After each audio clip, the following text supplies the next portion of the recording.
This is the Redallover reaction show to Barnsley's 3-1 away win against Reading. The first time in a long while, and now that I'll tell you exactly how long it's going to be very soon, that we've come from behind to take 3 points. I'll come to you first because you've got the stat on the tip of your tongue. Nice to see us come from 1-0 down to actually go and take 3 points, and a very strong showing in the second half as well. Game of two halves yet again, isn't it? We said we've not put 90 minutes together in most games. So, and another goal conceded from a set piece within 5 minutes. We don't come out at traps well, do we? And then, luckily enough, we got a penalty. Wow, a penalty! I'm glad referee saw that handball up in air. We don't usually get penalties like that. And then second half, substitutions and what went off. We pressed high with more intensity. And sharper, crisper passing as well, and pass and move, which we haven't seen for a while. And then to get that second goal, oh wow, he's back on it again, isn't he, Cole? Whoa, what a strike that was, and a nice chest down from Harry Kane. And then you're thinking, oh, we don't get this, don't, not a Lincoln City, don't let them come back to 2 apiece. Oh, we didn't, did we? We really went, and what a ball by Luke Connell. Ball from behind him over his head down to Jallo. Jallo then skinned their defender, and then who puts it in? Sub Watters, and gets crippled, and I mean crippled, by Andy Yeardham. That's 2 strikers in 2 games, Blackpool and yesterday, who ended up at Reading with 2 bad tackles and nothing done by an official. And it's poor to have 2 strikers injured in similar circumstances. And going back to the start, it's first time we've come from behind, according to Doug O'Kane from Barnsley Chronicle, in 766 days since we beat Derby under Joe Lauman, who was caretaker coach in November 2021. And that's another start that Neil Collins has broken. So well done, lads. Well done. And it didn't look good at halftime, but then again, as I said, that second half performance is way up there for me. Yeah, I think there's a few things there which you've mentioned, which we'll touch on later, especially the fact that Waters got cropped for what should have been a booking at least. Andy, going back to the goals, though, obviously the penalty. One thing on that, obviously, his arm is raised, but it's headed onto him from their player and back onto his arm. It's an unfortunate one, but I think it is a penalty, isn't it? Really. I don't care. Yeah, it were a penalty. I just don't care. I think the only thing that Alan missed out with is it's a game of 2 hours. The lads done good. We could be the new Saint and Greaves, me and you, Al, to all older ones that understand that. Tell young ones what I'm talking about. But yeah, his arm were in an unnatural position, and it hit his hand. You know, it hit his arm in an unnatural position. So by the rules of the law, it's a penalty. I personally think, and given that it was, it benefited us, I think it's a crazy rule. I think they've tried to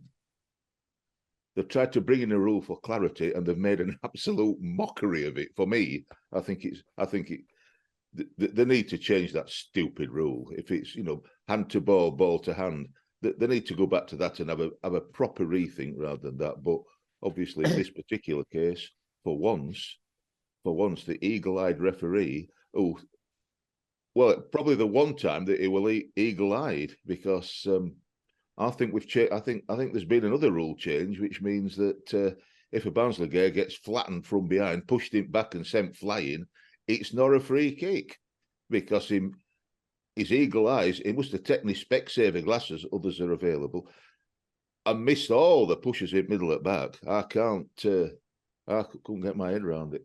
I thought the game were a bit of a weak first half. Both teams gained the ball away. Herbie Kane, who went on to become a bit of a star at the end of the game in its second half. I can't believe, for a player of his quality, how many times he gave the ball away. it's probably why he's been passing it sideways and backwards, so he don't get it away as much as he did. He gave it away loads of times, and that weren't great. He weren't on his own. Both sides had a few chances in the first half. Phillips had a good chance, not bad. So did Cosgrove. Cosgrove's later on in second half, not so good. But 1-1 at half time, and I thought that were probably fair because I don't think either side were sparkling in the first half. But for a neutral, it weren't bad, but littered with mistakes, absolutely littered with mistakes. As Alan says, for me, the second half we came out and set about them, and it could still go either way. It could still go out. Sorry, I've got a cat here. I've got a flipping off. flipping cat poking. Anyway, poking a microphone. Flipping thing. So yeah, what a goal from Cole the goal. Is I don't think he'd had a particularly good game until then, and I thought he was doing well to stay on the pitch. But what a goal! Took it forward, and with his left peg. What were it? 20 odd yards. Smacked it and lathered it, Andy. Lathered it in now. He brought net in now. That were a great thing, and then. It could still have gone. It could still have gone either way because both teams had chances. They weren't after it at all. And just like Al said, I'm thinking, oh no, don't do. Let's not do another Lincoln because you could just see the script, couldn't you? A corner or a free kick, and Sam Smith rises like a salmon, or a defender does and nods it in again, and it's 2-2. But I'm gonna say Killip came for crosses. He'd always catch him, and I don't care whether he catches him. He punched him away, and he did. I thought he did really, really well because that's what was shimmying on his line when leaving it to defenders. He didn't. He came and we're getting the ball away, and so I thought that were an excellent performance for him in that respect. For something that he's had a fair bit of stick about. And then Maxi came on, and as Alan said. There were a few times when we put a ball forward, they were attacking us and we seemed to be soaking it up. But obviously we're saying, oh, not again. And we got the ball out quickly and put them under some right pressure. We had a couple of chances where it were like 2-on-1 and 3-on-2. Like I've said, Sam, I don't know what Sam were doing with that. They were 2-on-1 and he got ball at far post. And I'm thinking, he's going to score. He's going to smack it in. And of course, it didn't happen. So we had a few of them until a bit later on. Obviously, we again from Connell straight out. He rode the tackle. Fabio rode the tackle beautifully for the defender because the defender to me looked like he was going to try and take him out, but he rode it beautifully. Went forward and talk about a wise head on young shoulders and what have you. Put it across beautifully, and Max stroked it in like McAtee and got the same result as McAtee. Absolutely hammered. And again, nothing. I don't care if it's a goal or not. Well, I do care it's a goal because it is a goal. But whether it's scored or not shouldn't make a blind bit of difference. 2 matches on the trot, we've had 2 strikers who've been taken out by an absolutely disgraceful tackle, and nothing happened. I don't know if the referee didn't see it. I don't know how you can't see it because he took him out. Whether the ref thought it was, this double jeopardy rule, but you can't have a double jeopardy rule for tackles like the 2 that we've seen this week. You just can't. And I were more than a bit disappointed with it in Andy Eden because I thought he'd had a great game. I thought he was best player on the pitch in the first half, and for some second one. First half, I thought he was easily best player on pitch, and to finish. To finish a game like that. And of course, then we've got the stupid subs rule. They don't want people. So we played with 10 men, which, we hadn't used this all as subs, but we couldn't use as fifth sub because, because you can only have it. Is it three occasions? Yeah, only 3 times you can stop game. Which I think, for such as that. I mean, look at it. Right, we're winning 3-1 because we've scored. But somebody does, like Andy did, an appalling challenge, and who suffers for it? Not Andy Yeardham, he's not sent off. Not Redding, whose player absolutely should have been watching the rest of the game. Us, down to 10 men. Can't tell me that's not making sense. They're trying to do it presumably to try and stop people making substitutions every 30 seconds and slowing game down. That irritates everybody. But when you're talking about stuff like that, the handball, and then this, and then Barnsley players being able to be sent flying from behind, there needs to be at least 3 rule changes there. I'll sort it. That's it. You make sure you get yourself onto FA and see if you can get any change in there.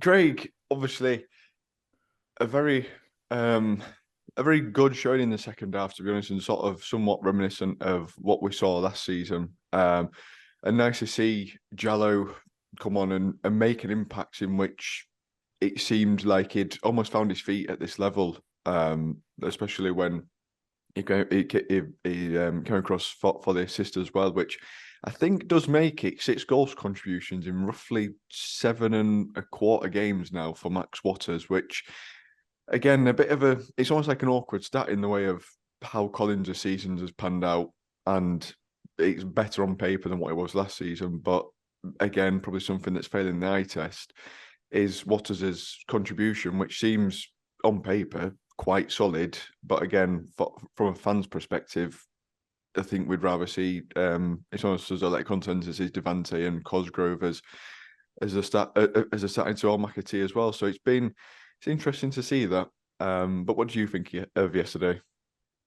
I thought it was a good performance in the second half. I thought the first half, Andy Yeardham run it, just as Andy said. For some reason, he gets up for Barnsley games, and it were doing the old Man City trick of playing at right back, but then coming into central midfield and trying to dominate in the middle of the field.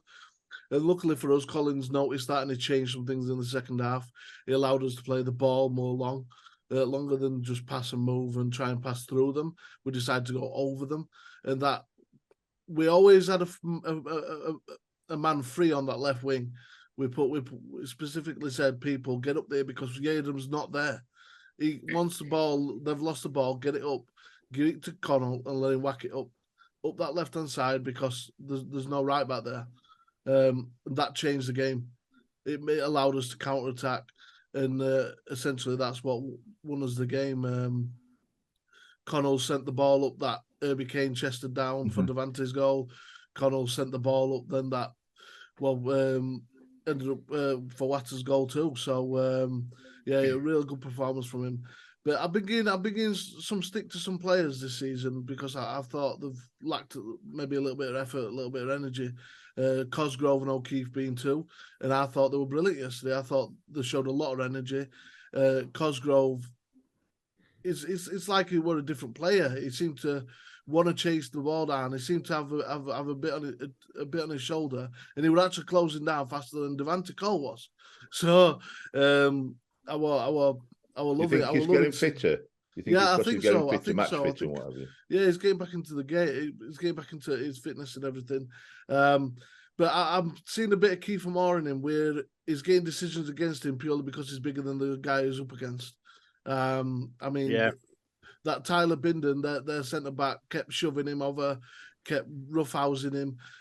And because Cosgrove's bigger, he don't get a decision. I don't quite see that. If we were doing it against Jello, we'd be getting decisions every 2 seconds. So yeah, that really poor from the officials for that.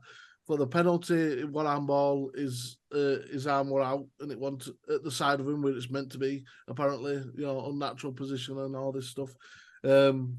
Normally referees don't see that sort of stuff for us, so I'll take it and I'll move on from it. Also, I'm going to give Killip. I thought he was really good yesterday. He made 5 saves, obviously conceded 1. But that header that were in the corner, he pushed it wide and he pushed it back into the middle. Also, I'm loving the fact that he can distribute the ball with both feet and it stays in the pitch. It's something that we rarely see. Also, there's obviously a few negatives. I think McCart got beat in the air for their goal. And obviously the player ran behind Cadden to get onto the ball. Although, if you were listening to the commentary, we had a striker called J-Lo, and we had we had a left wing back called Caden. So, but J-Lo, you see pushing that touchdown wing, J-Lo. Oh, wasn't it cool music? I don't know. I'll get wound up by that. We're like, where's the Kane Caden? He's doing me head in. It's Cadden. Southern way of saying Cadden.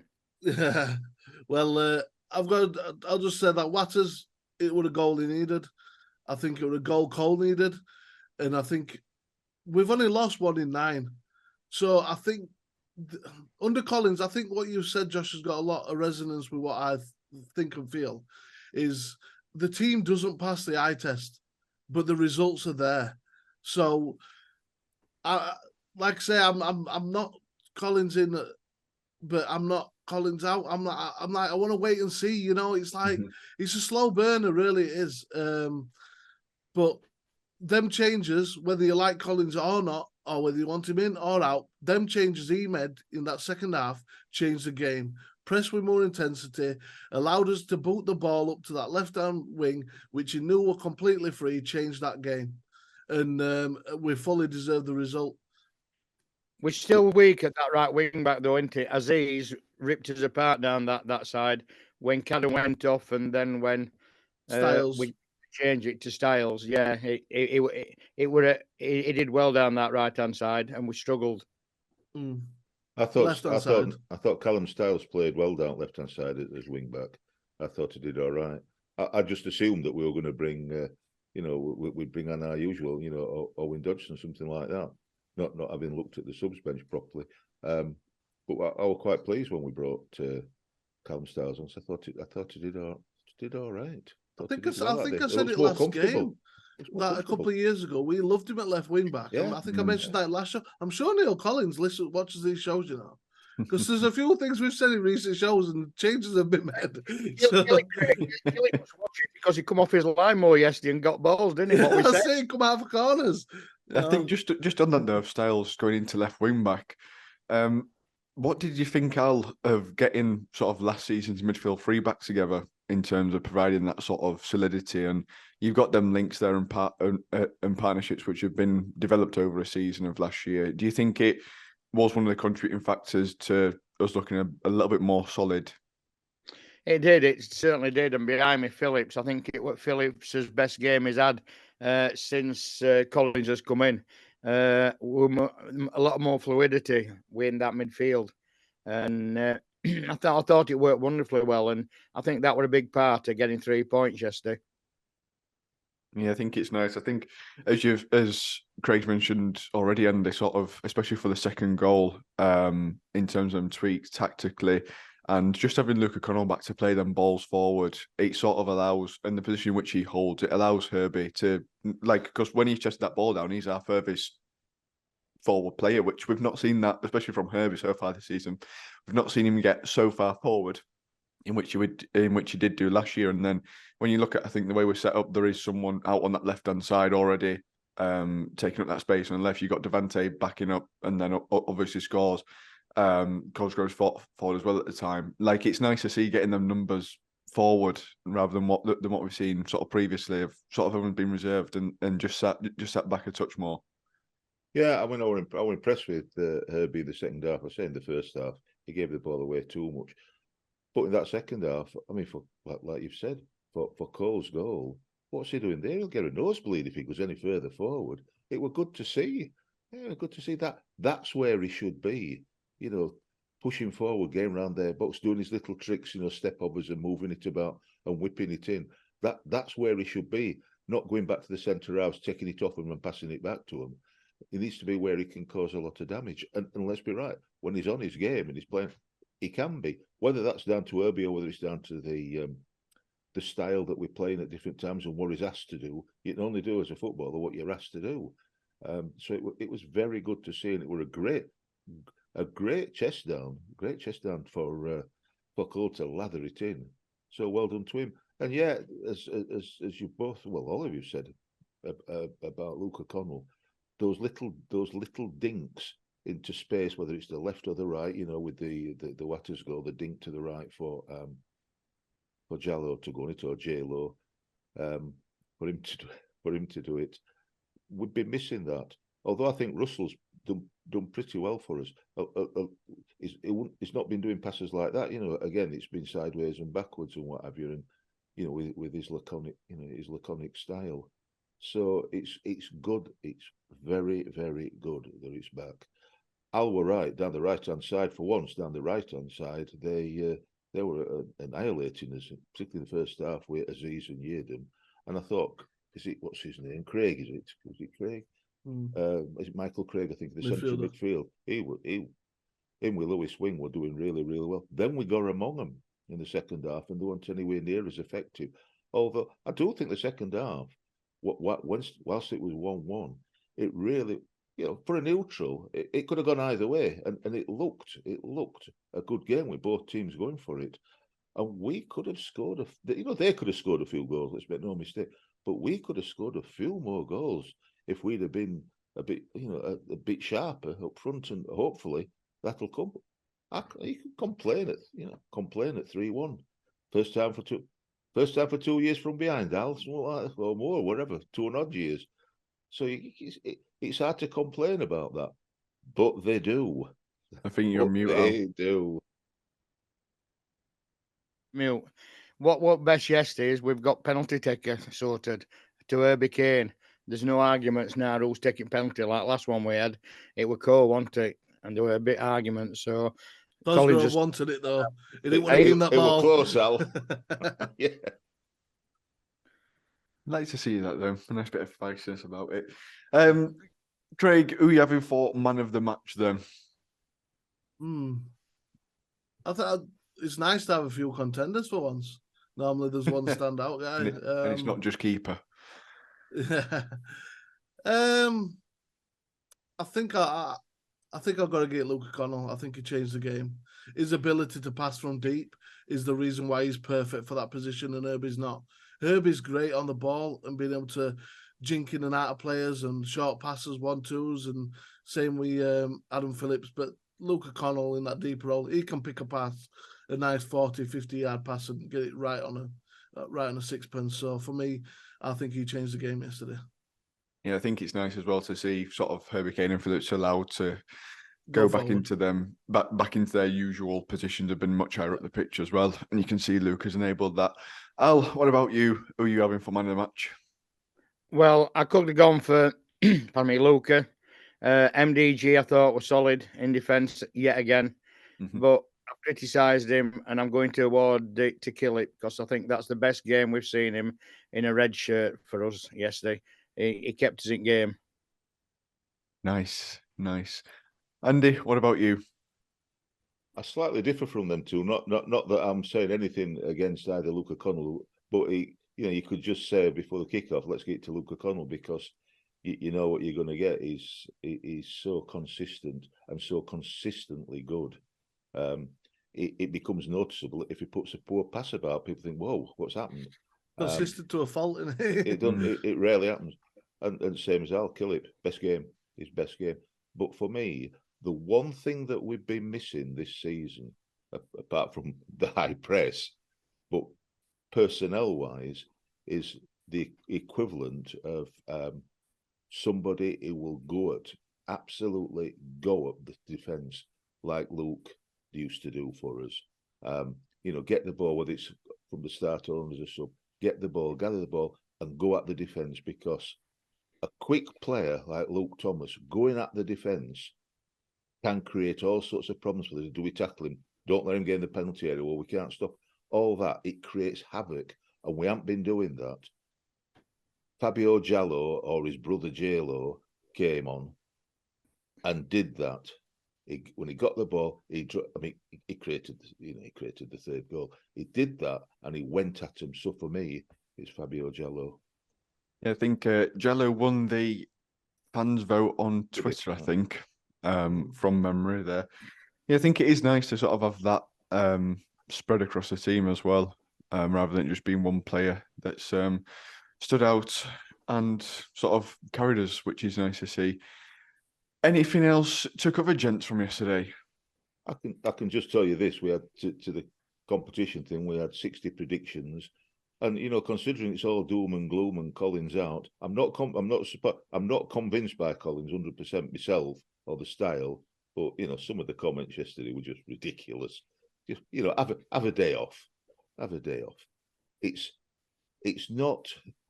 People that watch this, it's not borne out in the predictions, unless that's with fingers crossed and hoping, because 38 of those 6 predictions were for a Barnsley win, 9 were for a draw, and 13 were for a defeat or for a Reading win, if you want to call it that.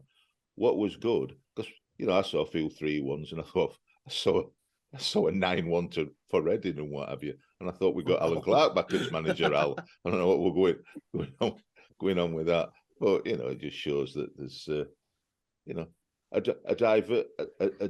diverse opinions come forward. So, but four people got it right.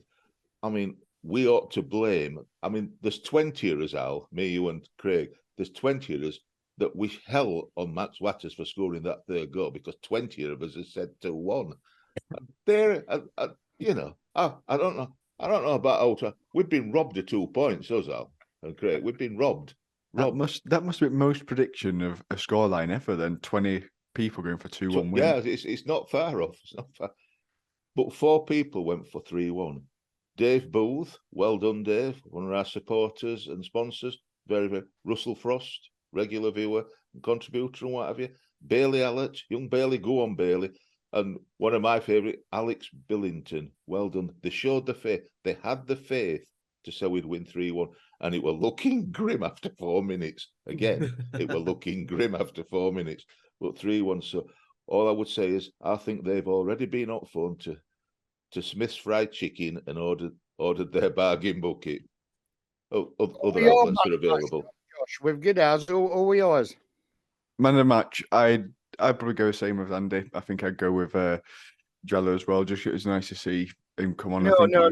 He wasn't playing yesterday. J-Lo played yesterday. Sorry, yeah, my bad. It's frustrating to watch. I watched it with Mia, and Mia were just laughing every time he said her name, because I was just fuming. I don't know why. Just commentators, it's not hard. I mean, we released a video at the start of the season where they all said, "This is how you say my name." It's a good job we've not done a video, and I think it's also on the club website as well. Yeah, like there's a post to actually read it to see how to say it. So, well, maybe we ought to do one, Josh, and get Alan to read it, because then he can say Lawman instead of Lauman, for example. I can say MDG instead of Mild de Givenet. Yeah. I think that's best you've ever said it, that, to be fair. You're working on it in Mirror. This is not being on. He got that from seeing Hamilton, Yeah, I've done some practicing of it week. I've got all these pronunciations nailed down. Right, we'll be back in midweek. I would like to just say one thing. Just to thank you to all the people that came to the Christmas party that we had on Friday night. It were nice of them to come, and we had a good laugh. Tom Webster did a quiz. God, it weren't the easiest quiz at all. Some of the questions, I never even heard of some of the questions. But bless him. Oh, Smithy won it? Kate says she's still waiting for a prize. Who won it? 27 out of 30. Do you know what, Josh and Craig? Some of us did it individually. Some of us did it in smaller groups, or did it in groups. There was a group of 4, and they still didn't win it. But Smithy went in a group. Don't think it was just Smithy, because it weren't just Smithy. So, some of us tried to do it individually, properly. Tom's Laura, Kate, and I. It was the Smith, the Bad, and the Allen who won it. Come on. See, I can't get my head around it. Get 3 of them. 3 of them won it. Together. 3 heads are better than 1, which is unusual when it includes Al, but it was. Anyway, Tom videoed it. 11 players is better than 3. Oh, in that case, 10 players. 10 players. 10. We're 11 players defending set him off again. Lead against Lincoln. You set him off again, Al, saying that. So close to finishing this show. We're so close. Anyway, Tom Webster's videoed it. Goodness knows how he's going to. I'll put it out somewhere online. I think. Goodness knows how he's going to edit it, because it was a bit free and easy and loose. Let's put it. It went as tight as this one is. I'll tell you that. But Well, this was lovely and tight until about 5 minutes ago. Can only apologise. It's been derailed ever since. Simcock's out. That's where I reckon. Get me out. We'll get that trend in the comments. As Andy Dodd mentioned, massive thank you to everyone who did turn up to the Christmas do, and we hope you enjoyed yourselves. And we'll be back on Wednesday to preview Charlton at home and discuss anything else that's gone off, because no doubt something will have happened between now and then, because it feels like that's what just keeps happening these last few weeks. So we'll see what's happened, and we'll see if there's anything to discuss as well as the Charlton game. Make sure to like and subscribe and get your comments down below. We love discussing with you, and we'll see you later, you Reds.